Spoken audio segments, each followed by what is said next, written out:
Hey everyone, today's video will be on the MCU TV show Secret Invasion. This will be a spoiler review, and I know I'm a few days late to this, but I needed to go over the show again before I started my review.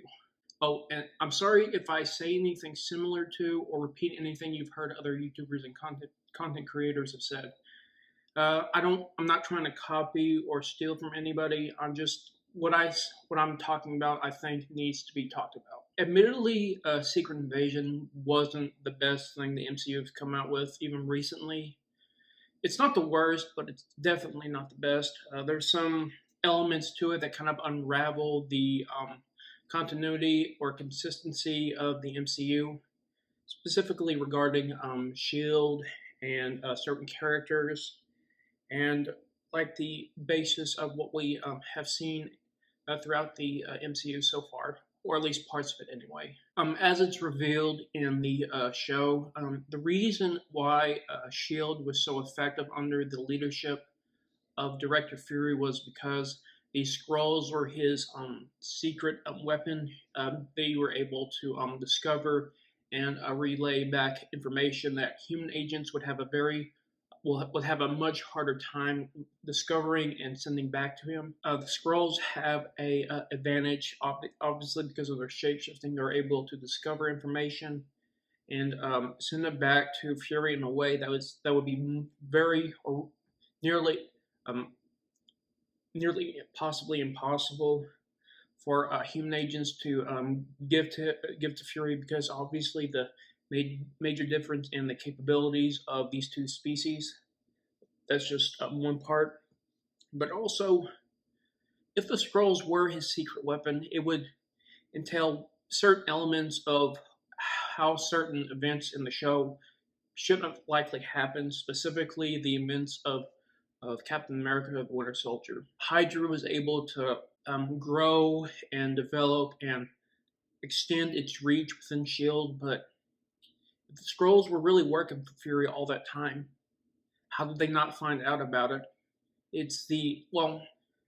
I guess as we saw in the first Spider-Man movie, where even the scrolls can be deceived and tricked by humans, it's possible Hydra could have still did what it did even with the scrolls being active under Fury's command. It just wouldn't have been as likely as in regards to the human capability. Because of their shape-shifting ability, it can give them a serious advantage when it comes to investigation and discovery, as I mentioned. But that's just one piece that really makes it sort of complicated in the MCU continuity. Also, certain characters being present in the show or in the way they were presented was kind of complicated, like specifically, for one, Rhodey. It was never specified when he was kidnapped and replaced by the Skrulls. It was said he had been there for a long time, but it never specifically said when he was taken. Some people have said it was around the events of Civil War, but it wasn't confirmed to my understanding. But people keep going back and forth whether it's confirmed or not. It's just, for me, it's more likely that he was kidnapped around, or actually kidnapped after the events of the Endgame, as it was stated that Gravik was still working for Fury even a little after that. So I don't think Gravik at the time had really gone against Fury in that regard. I mean, do I know for certain? Obviously not. That's just my best guess from what I've seen. And another character was Agent Ross. It was never specified when he was taken by the Skrulls as well. It was never revealed either. Even just Ross being present in the show was kind of confusing. I mean, he was rescued by the Dora Milaje around the end of Black Panther: Wakanda Forever, and wouldn't he still more than likely stay in Wakanda, which is one of the most, if not the most secure place on Earth? I mean, even in the comics, this little part of it that I saw was not even the Skrulls could successfully invade Wakanda because of their technology and all the advantages that Wakanda has over the rest of the world in that regard. But why would he leave Wakanda when he's literally being hunted by a specific, very powerful individual within the government? It just that was another part that didn't really make sense to me. Unless he was cleared or something, it's not likely that he would have left Wakanda because I think he understood the danger he was in at that point, and he would more than likely need to stay in Wakanda until the he was cleared or something. But I don't see how his character would even be in this show because if the I don't need because if the Skrulls couldn't invade Wakanda in the multiple points of where the Skrull invasion was shown in both the comics and TV shows like the Avengers, Earth's Mightiest Heroes, where they couldn't invade Wakanda either, I don't think they would have likely invaded Wakanda in the MCU because it took more time for the Skrulls in this show to gain superhuman abilities, or rather replicate them, than they did in the comics storyline and in the other cartoon show. But that's just another point there. The another piece is sorry, I have my notes here that I'm going over just to make sure I get the specific talking points presented. Another point was Captain Marvel not really being present. It was eventually said like they couldn't really find, or Captain Marvel and Fury couldn't really find a world for the Skrulls to inhabit. So well, at that point, Fury said they were still looking, but as time went on, like they said they couldn't find something. So why would I? Well, maybe. Well, I guess it was because Captain Marvel was still looking, but I thought they said at one point they couldn't find another world for them. So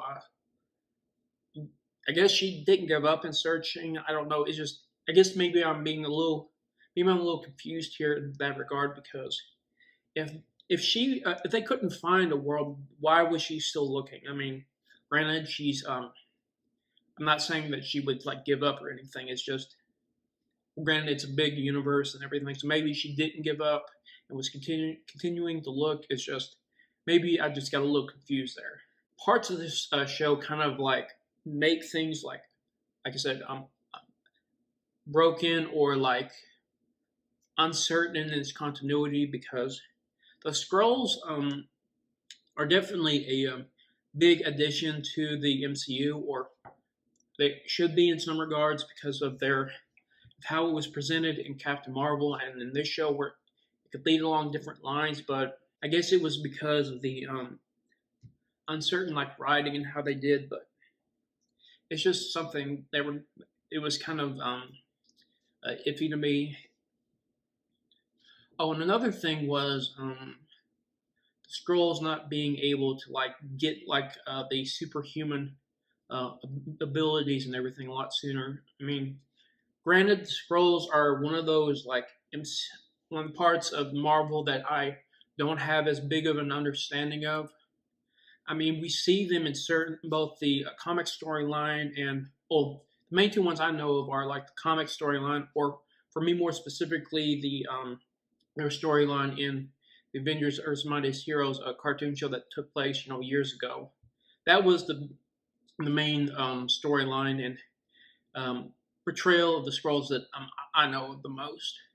And then there they got they replicated and copied the others' abilities a lot sooner than like in this show did. It was like I said, I don't have the best understanding of the Skrulls, so it was to me was I guess it was because of their technology that they were able to. Well, the technology was I could get like them um, uploading the thoughts of those people they were replacing. So that didn't really wasn't that was okay or as suitable as it should have been. It's just the them taking so long to get certain abilities was kind of I guess uncertain to me because in certain elements we already see the Skrulls having these abilities. So building up to them becoming super Skrulls was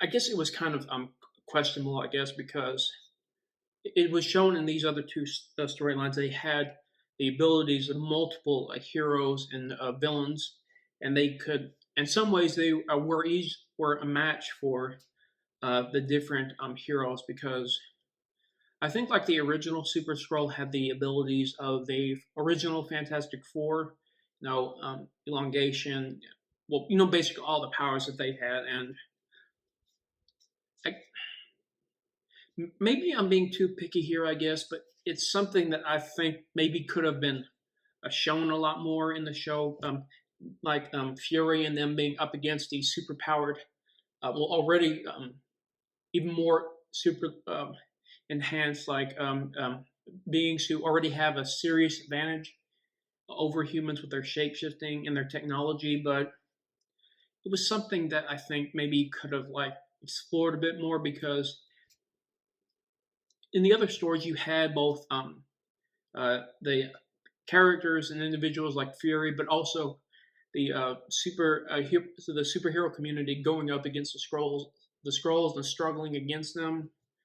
So Fury mainly being the one who is against them. This part was sort of I guess kind of uncertain about, but it's just like I guess maybe trying to get his series into like dealing with this very personal part of his history with him was something that I could see being done, and there were certain elements of it that were suitable or fitting because it was very personal to him, and he wanted to handle this alone. I don't know. It's just the I guess maybe the execution could have been a little bit better. I guess. And also the there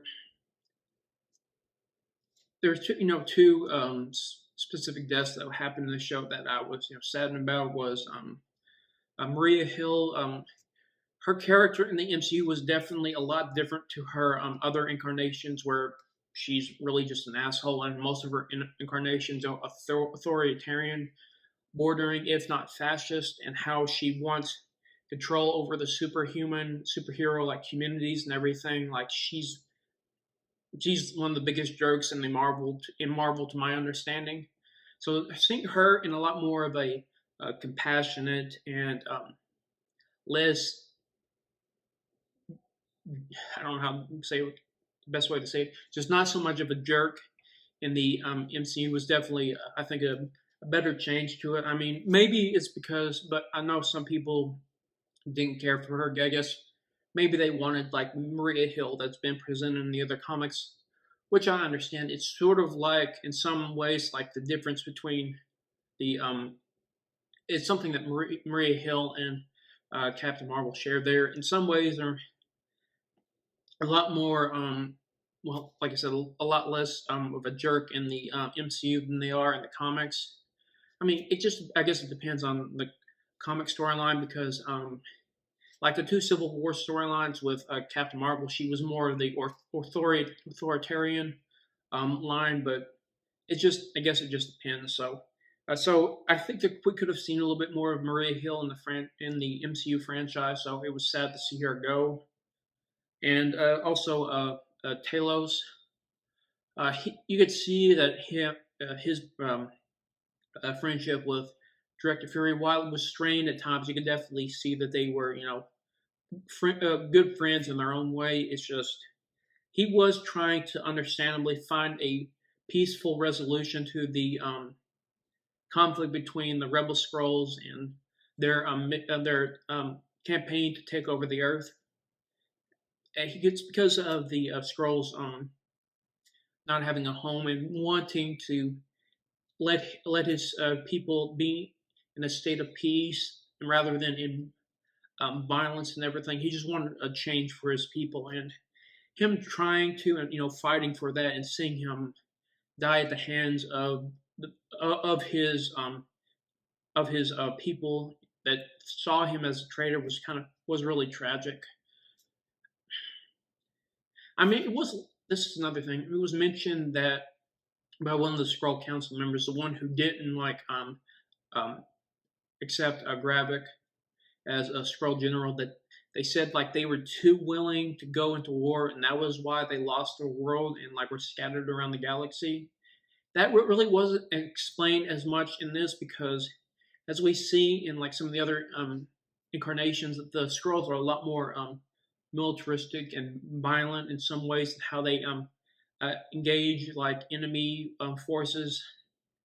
I mean, in some ways, it's because like they obviously like lost the worlds and they're fighting for a new planet to have. I mean, Brendan obviously was did not didn't justify what they did and what they were planning to do to humans. It was just that if they had like delved into that a little more, we could have seen more of a backstory and gained a better understanding of the scrolls and their history and their beliefs in terms of combat and what it means to really serve their people. But it's just another element there that I think was really missing. Though, as I said, it wasn't justified with what they did and what we're planning to do. It was just, it was understandable what the why the scrolls it was an understandable motivation for the scroll rebels.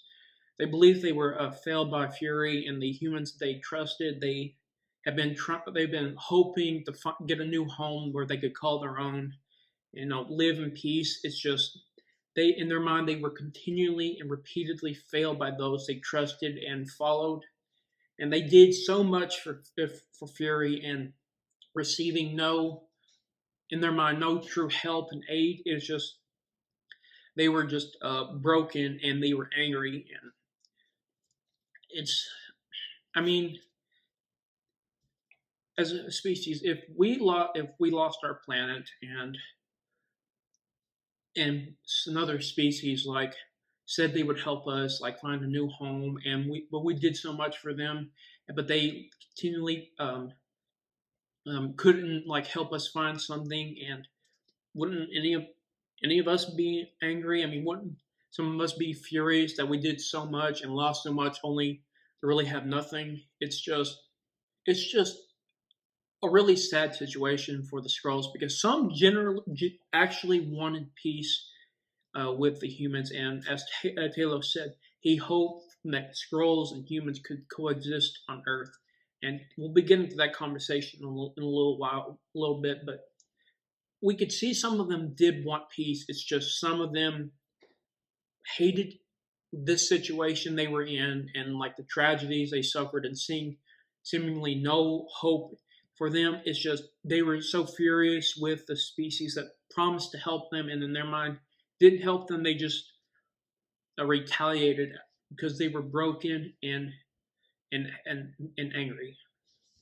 Like I said, I'm not saying what some of the things that they did and what some of the things they planned to do were justified. It's just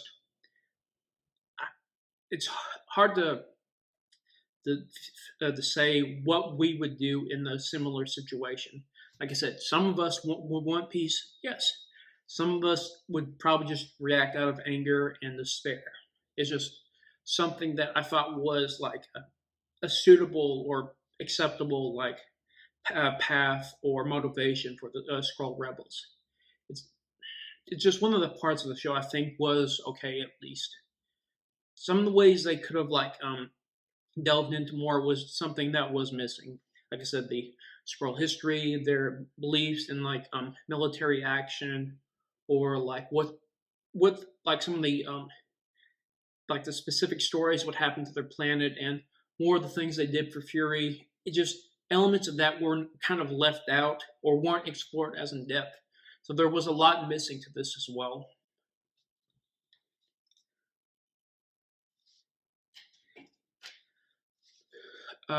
Okay. As for the main antagonist of this show, Gravik, I think was okay. We like I said, his motivation was understandable.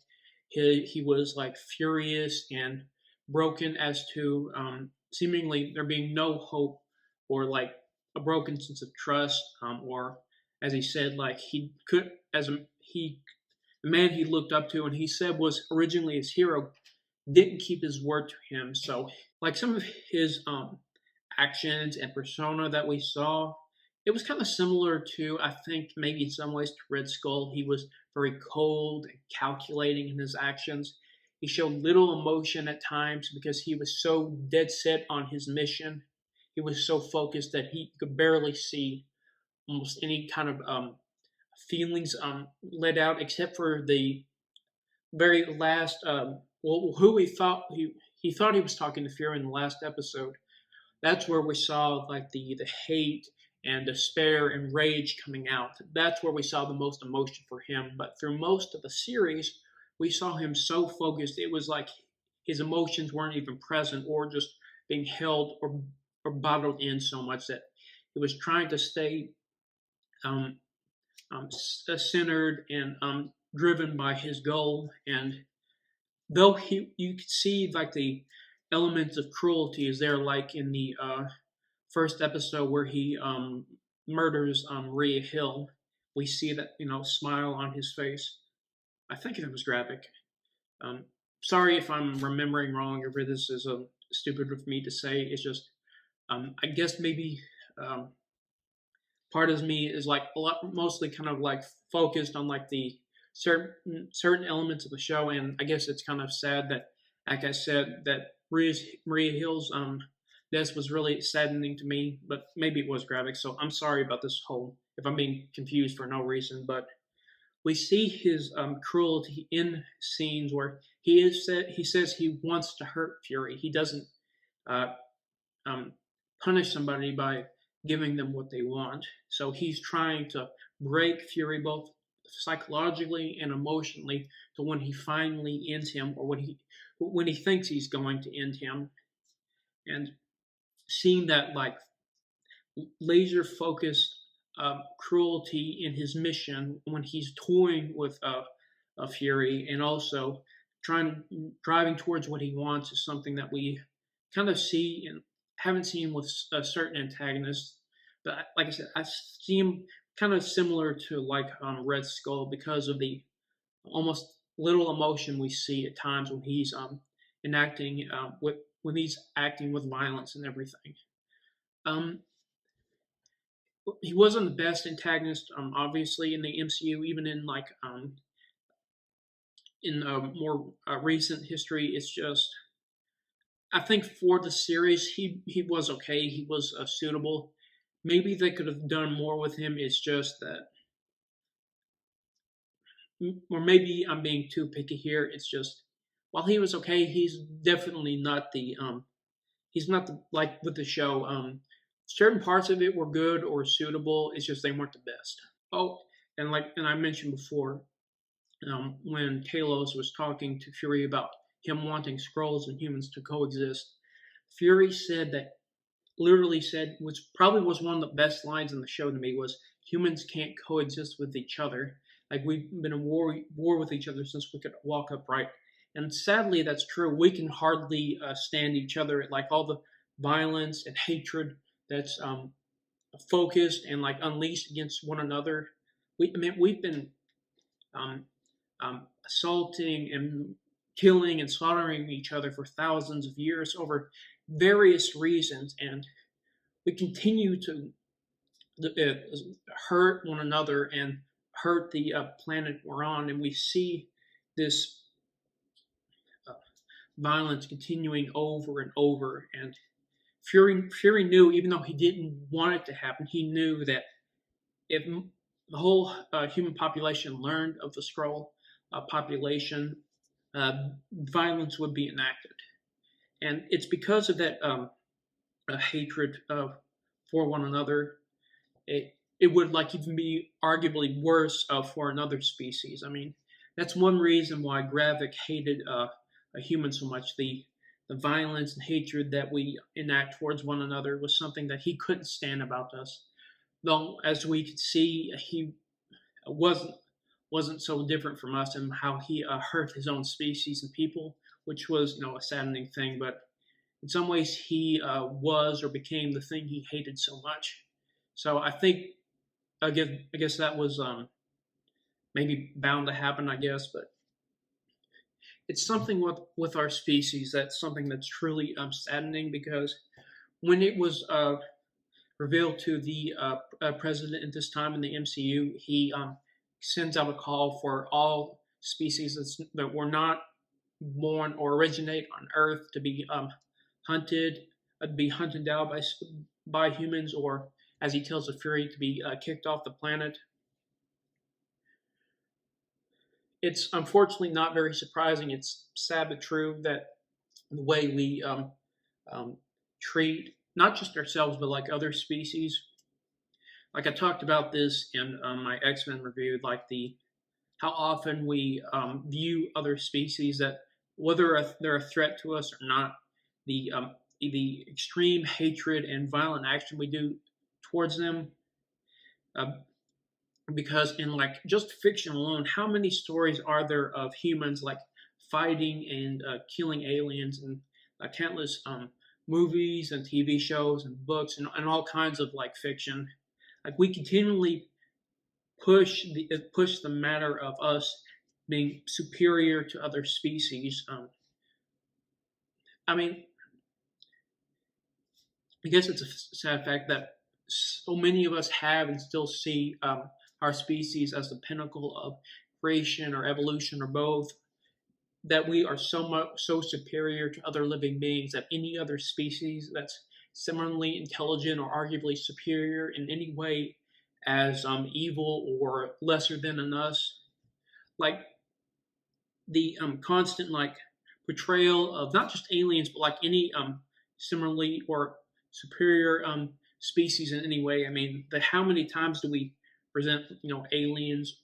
Okay, in this case, aliens as maybe superior to us in one way, superior to us in one way, but we see ourselves as better than because we see humanity as the most important species in existence. We're the center of the universe and everything, and we're better than every other living species in one way or another, or in every way.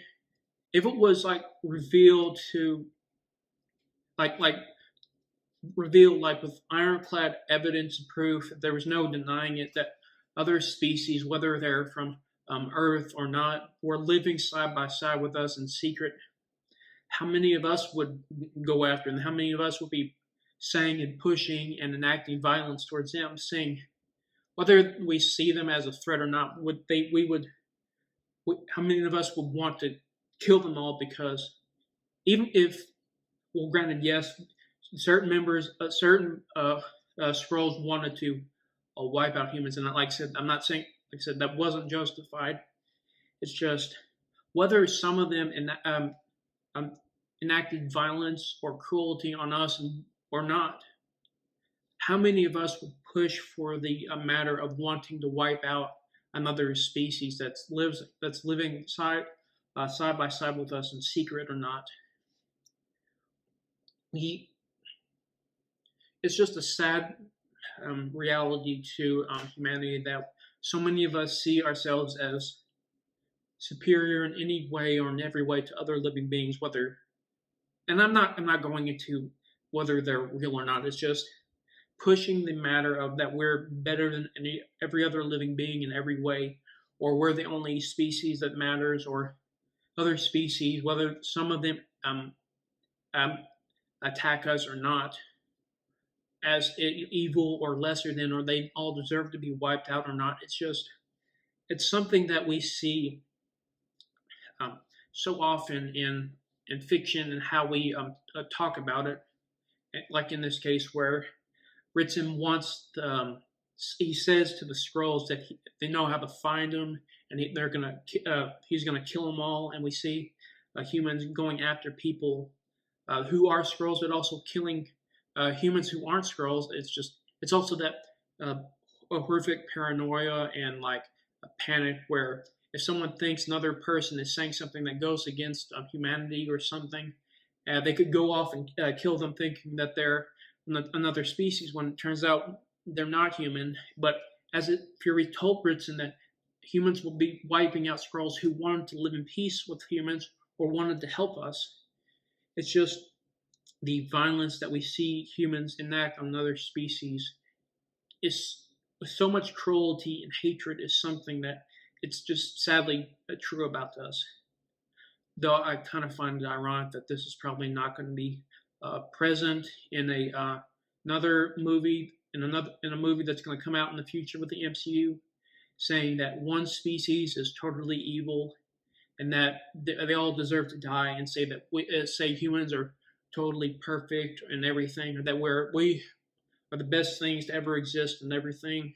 It's just sometimes that the MCU kind of also another problem with consistency is yes, humans are important, but the way that we are portrayed or what we do can sometimes vary in regards to how we treat both ourselves and other beings as well. Because sometimes it's been presented as that some of us are the main um, part of us is a capacity for cruelty and hatred, but sometimes we see we're presented as better than every other living being, or we're truly unique in regards to other species, like how it was said in the Eternals, how the people of Earth did something that they had never seen before.